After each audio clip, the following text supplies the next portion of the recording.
This is the crown. I'm placing my crown on it. And you check whether the fins are equal. Be at the center of the cinnamon. In their different spaces, milliners in Nigeria create pieces to meet the desires of their clients. Yes. But the lack of cohesion among the practitioners is believed to be slowing down the growth process and masking the economic contributions accruing from this fashion line, whose members are not formally accounted for in terms of their numbers. For now, we don't have an association called a Heart Association in Nigeria, but hopefully we are going to do that, because I think that we are many now, and so it should call for, for us to come together as one and speak with one voice, so that we can be able to talk to government about our challenges and everything.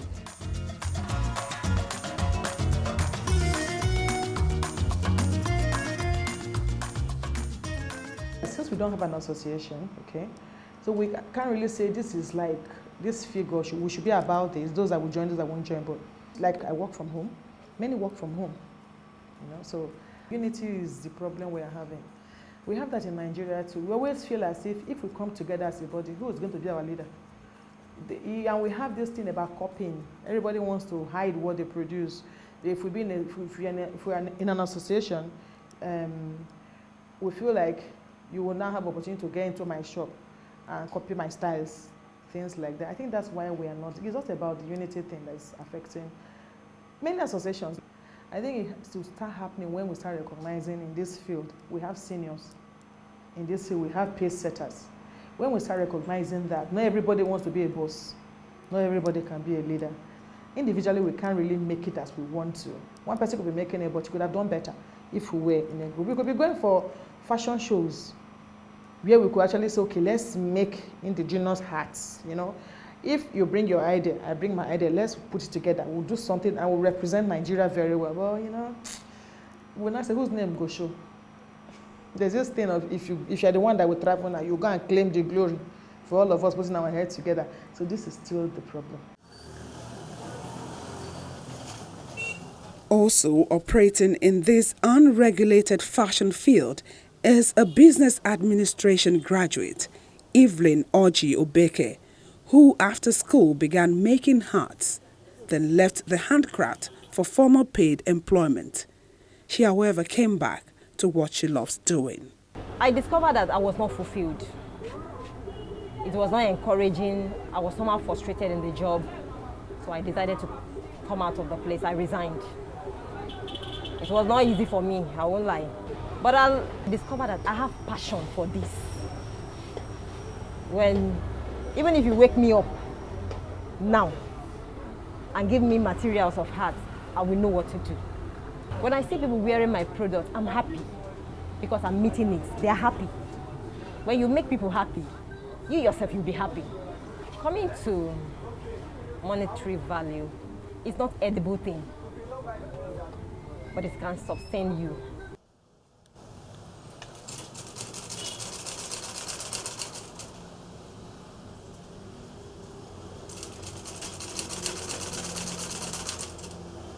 Whether from the corners of their homes or other workplaces, hats and other head decorative pieces are produced in Nigeria with those who have chosen to practice the skill, weathering through the challenges that come with the venture.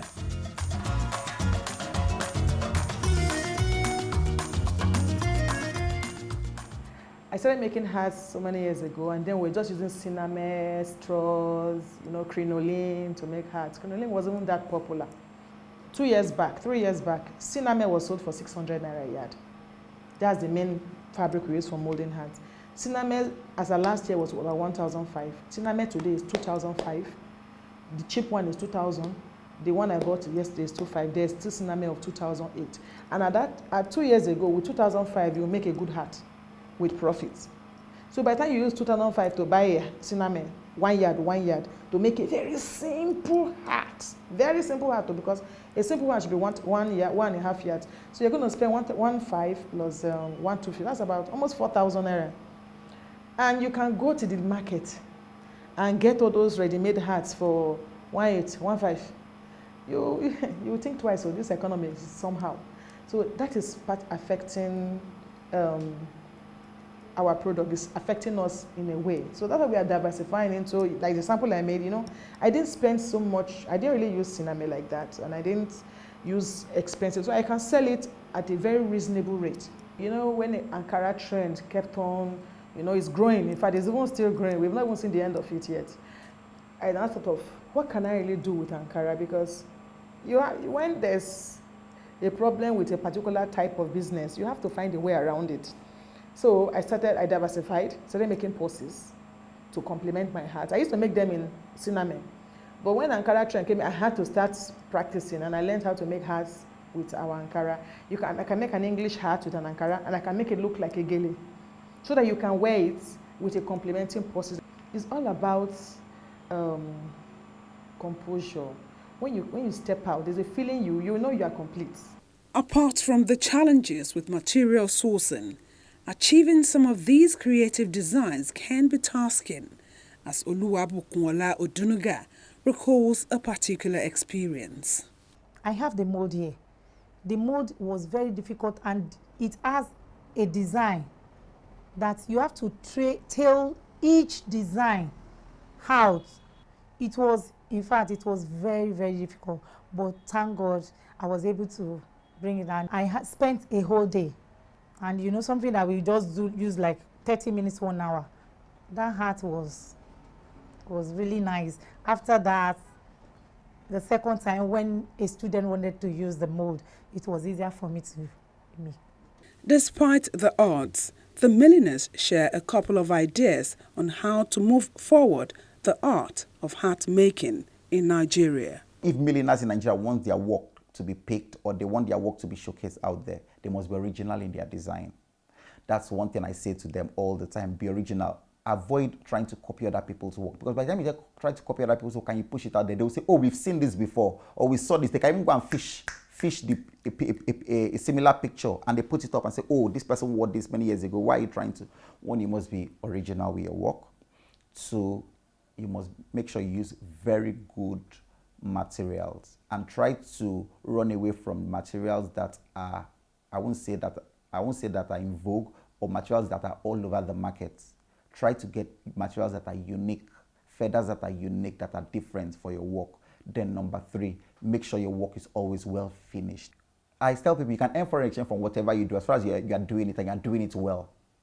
Whatever you do well must sell and will pay some bills. So you can, sure. And I'm saying this from experience.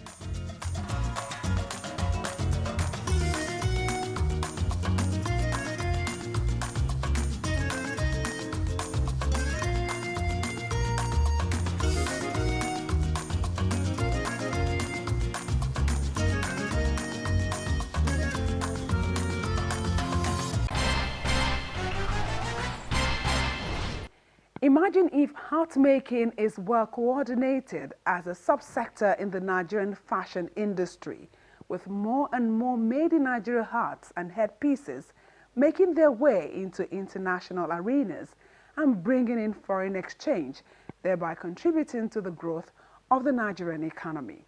Now, let me put this question to you.